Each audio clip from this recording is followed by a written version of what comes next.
by the time I was in first grade, I would like get perfect grades, but the teachers would complain about me being I basically a ringleader and like I don't want to say class clown stuff because I wasn't like disrespectful, but we would laugh and trip. And my mother, I remember her vividly being at the school being like, because he's bored. Like, this stuff isn't a challenge to him. So, the back and forth with that, I ended up being a first grade student, but every Wednesday or so, or Tuesday or something, because Wednesday we left the school, I was in the little talented and gifted, whatever the equivalent was out there. But in first grade, once a week I would go to second grade classes.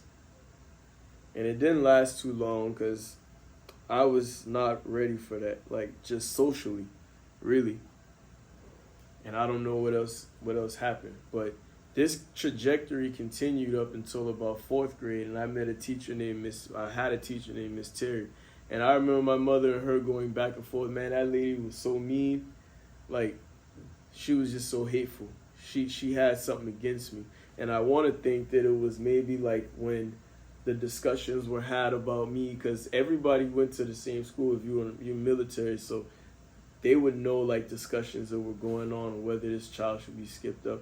So I don't know how it happened, but I remember my mother being in the office with this teacher and some other teachers, some superiors, and them going back and forth, and my mother telling her like, basically, there's nothing wrong with him, it's you, like this is what's going, like they were going back and forth about something, but she was basically trying to put me down, saying I wasn't what they were cracking me up to be, basically. So looking back, I realized situations like that could have been like race related, and I'm just giving a rundown of the early moments when I knew that there was a difference.